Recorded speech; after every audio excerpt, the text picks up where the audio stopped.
on voit bien qu'on est sur le neutre. Pour passer la première, vous allez décaler le levier de vitesse vers là et vous allez le ramener vers vous et pousser vers l'avant. Voilà, là vous êtes en première. Okay. Donc il n'y a pas... Voilà, c'est des gestes qui vont être très très souples. Voilà, juste une petite impulsion suffit. Il n'y a pas besoin de... Voilà, que ça soit de forcer ni rien. Ça se fait très très bien, il n'y a pas de souci.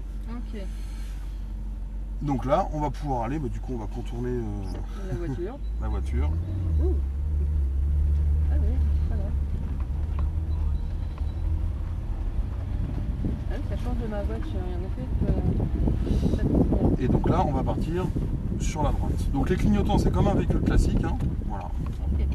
Ça change pas pour ça. L'effet, c'est...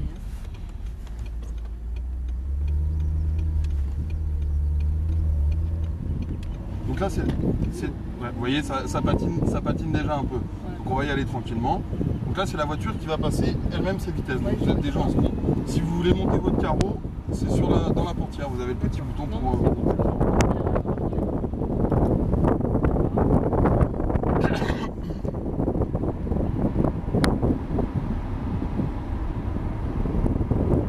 Vous allez voir, ce qui est sympa sur la R8, c'est que ça reste très souple. Ça reste très, très intuitif comme voiture.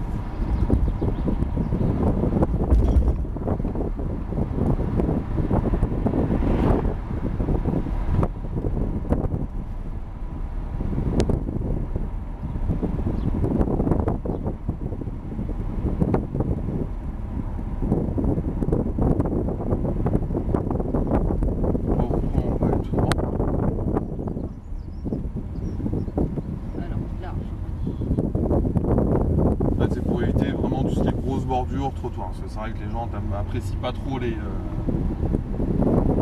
c'est vrai que j'ai tendance à y penser. Après, c'est vrai qu'une fois qu'on a l'attitude du gabarit du véhicule, on peut se permettre une voiture, vous la connaissez, vous la conduisez tous les jours. Sur un véhicule où on n'a pas forcément l'habitude, surtout sur des gabarits. C'est vrai que c'est très large, et en plus on a des angles qu'on n'arrive pas forcément à voir en fait.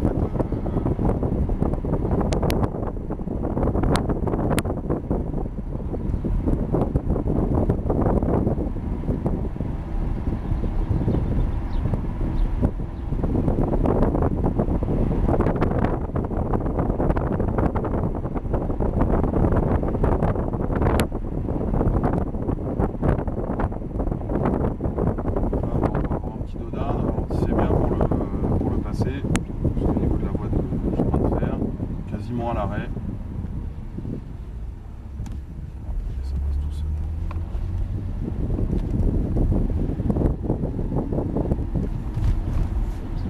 Attention au trottoir sur la droite.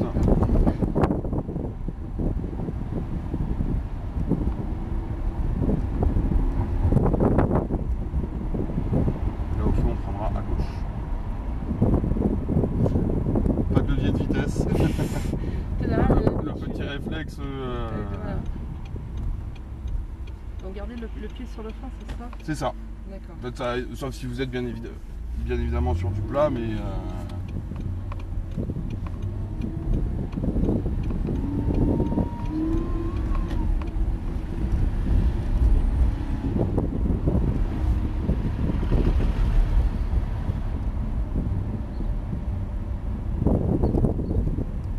Ces premiers tours de roue, ça va? Ah oui, ça va. Ça va très bien.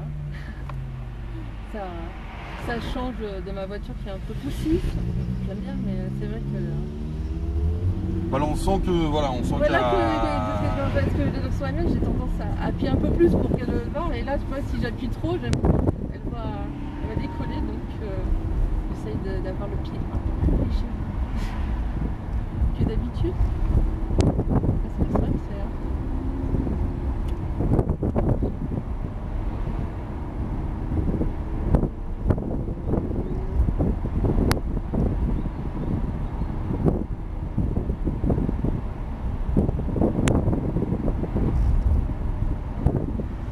On va aller tout droit.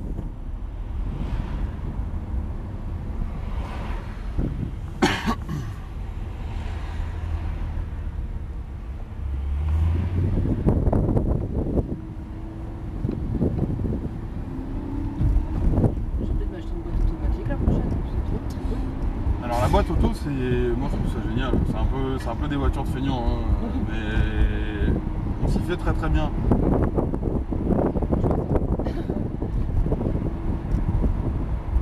C'est vrai qu'encore mieux quand vous faites dans des embouteillages, ça évite de débrayer tout le temps, c'est vraiment le véhicule qui se gère. Maintenant sur les nouvelles boîtes, comme on a ici sur les R8, voilà, on peut dynamiser la boîte de par certaines modifications. On appuie sur un bouton Sport ou Sport Plus, ça va donner à la boîte en fait un élan beaucoup plus dynamique. On va adopter une conduite beaucoup plus sportive. Puis après, si vous êtes un petit peu en manque de passage de vitesse, l'avantage c'est que vous pouvez reprendre quand même la main avec les palettes au volant. Même si vous n'avez plus d'embrayage, vous avez quand même ces palettes pour... Puis si vous oubliez de passer un rapport, la voiture vous le fera tout seul. Si vous oubliez de rétrograder, la voiture reprendra la main aussi. Enfin, ça reste relativement autonome et...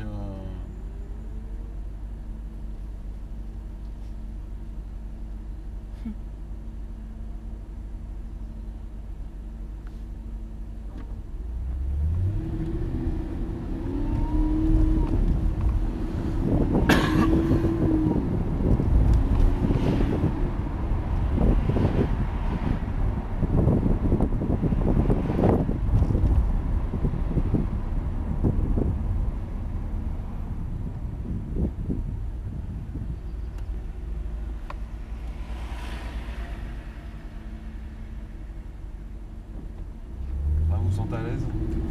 Ça va. Donc j'ai un peu peur, j'ai toujours, quand c'est des voitures que je n'ai progressées par moi, je prends des petits accros, des choses comme ça, donc je fais vraiment attention. Je sais qu'elle se comporte très bien. C'est très souple.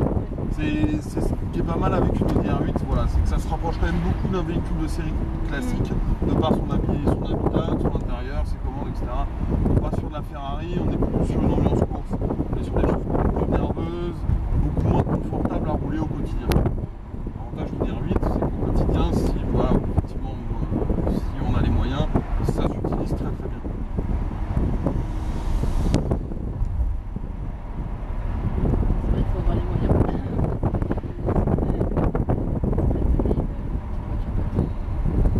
C'est surtout l'entretien en fait.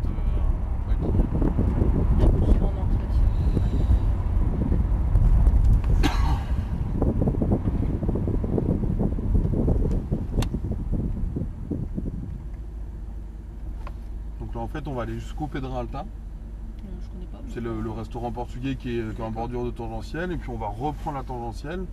Après on va ressortir au niveau de l'autoroute, donc vous avez pas quand même une belle partie de voie rapide. On retraverse par la zone. En fait, ça vous fait un petit parcours voilà, où vous prenez une petite prise en main en ville. Puis après, voilà, vous avez une partie un peu plus rapide.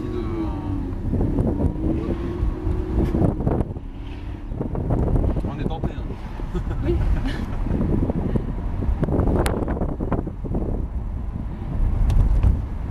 C'est pas moi qui vais vous dire le contraire.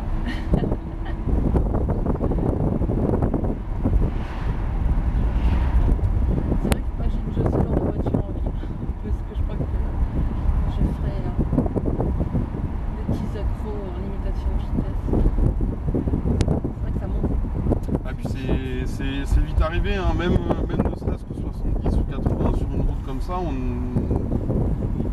se rend pas compte. Ouais. On appuie et puis...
régulièrement. Parce que chaque voiture a une spécialité différente. Voilà, c'est Ça après, dépend de la conduite qu'on veut faire. voilà, ça dépend de l'usage. Après, dans l'absolu, c'est vrai que la Ferrari 458 Italia reste quand même aujourd'hui une référence en termes de produits. C'est vraiment le top du top. Mais par contre, j'aime bien les américaines. Bon, on a une Camaro qui est pas là aujourd'hui. J'ai vu ça sur le site aussi. J'ai regardé si vous voulez la pour la conduite. Mais j'ai vu que c'était pas. La Camaro, si, bah, on l'a rentrée là. Elle n'est pas là aujourd'hui. Mais c'est vrai que la Camaro, c'est un véhicule que j'affectionne. Voilà, c'est l'image, c'est le gabarit. Par contre, on fait pas du tout les mêmes choses. Une américaine, elle va être faite pour se promener. C'est vraiment fait pour se promener. Ça a du couple. C'est vrai que si on a besoin de doubler, ça part tout de suite. Par contre, dès qu'il pleut, ça tient pas la route. Enfin bon, c'est horrible hein, comme voiture. Les américaines sous la pluie. Mais par contre, c'est vrai que c'est très très confortable. Tout est prévu pour faire de la route en fait. Tout droit. Mais c'est vrai que bon, la Ferrari 458 Italia reste, voilà, c'est quand même pas mal. Et entre la Mustang et la Camaro, on est sur un produit qui est équivalent. Hein. On est sur quelque chose de relativement similaire. Là, on va pouvoir se passer sur la gauche. Après, c'est une affaire de goût. C'est une affaire de goût. Il y en a qui sont plus Mustang, il y en a qui sont plus Camaro. Il y en a qui vont être chez Dodge parce que vous avez un autre produit qui va être similaire, c'est la Challenger, qui va être dans la même lignée que ces deux autres véhicules. C'est 3 grosses muscle cars américaines. Et là, on va prendre sur la gauche.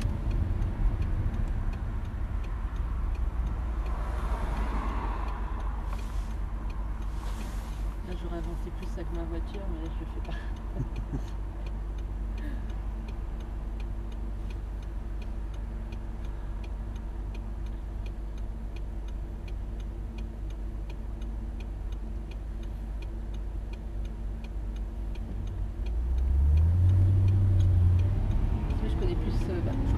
Je vois plus la Camaro et la Mustang que... La Challenger est très exclusive. Il y en a très très peu. Par contre, des Camaros sur Orléans, il y en a une petite dizaine par exemple. Oui, j'en vois assez souvent. Ouais. Généralement, surtout sur Olivet, parce que j'habite Olivet. Et il doit avoir une Camaro. Camaro, vous en avez. Nous, celle qu'on a, c'est une édition spéciale Transformer, donc c'est la jaune du film. Comme du film. Sur Orléans, il y en a une bleue, une rouge, une grise, une blanche, notre jaune à nous. Ouais, il y en a quelques-unes.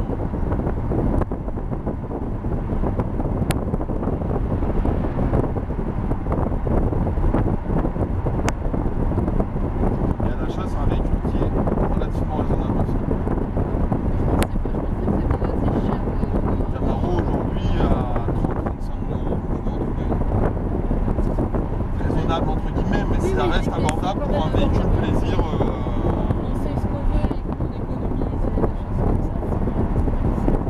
C'est intéressant. Il va très vite, je pense que j'ai pas fait attention, j'ai pas fait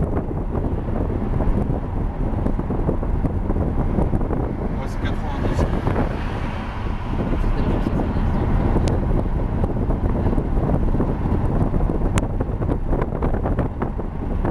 Et à peine effleuré, on est déjà à 90.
C'est pas fait pour faire les créneaux en ville. Ouais.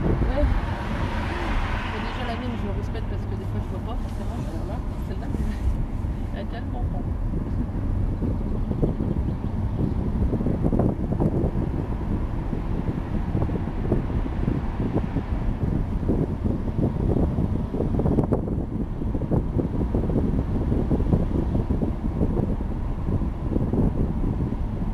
On n'a pas de véhicule présent. Allez-y. Allez-y, lancez-vous un peu. N'hésitez pas à accélérer un petit peu, hein, allez-y.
quel chemin?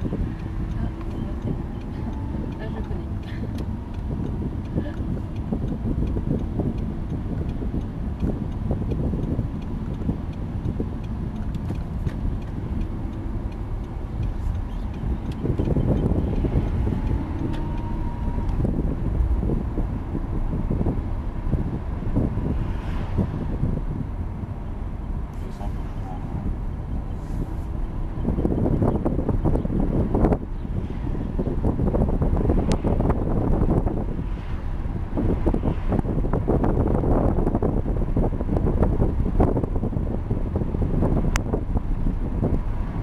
Ça consomme quand même pas mal de carburant. Ça dépend la conduite qu'on va adopter. Si on est sur une conduite là, comme ce qu'on vient de faire là, donc quelque chose de relativement normal, si vous êtes à 130, 140 sur l'autoroute, 80, 100 sur le national, on va dire qu'en termes de carburant, 13 litres maximum. Pour un véhicule qui fait plus de 400 chevaux, ça reste relativement raisonnable au niveau de la consommation de carburant. Après, effectivement, si on a une conduite beaucoup plus sportive et beaucoup plus agressive, on peut facilement monter à 25-30 litres. Ouais, effectivement. J'ai une conduite un peu trop sportive, justement. Attention le toutou.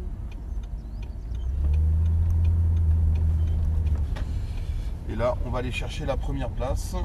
Non, alors c'est à droite, on va revenir, allez-y, par là. Voilà. On va contourner la Porsche. D'accord. Et Hop, et on va se remettre ici. Donc allez-y, avancez encore un peu, encore, stop, on peut s'arrêter. Donc là vous, c'est vrai, c'est deux freins. là vous serrez juste le frein à main. Le frein à main. On serre juste le frein à main pour l'instant. D'accord. Pour remettre au neutre, vous allez décaler le levier de vitesse sur la droite. Voilà, et là vous êtes bien en neutre, donc on n'y touche plus. Et j'enlève mon pied. Voilà, donc on laisse en fait le véhicule refroidir un petit peu. On laisse toujours le moteur tourner en fait pour que les huiles redescendent Ah et que d'accord. le moteur refroidisse un petit peu. Ok, alors quand on a une voiture comme ça, il faut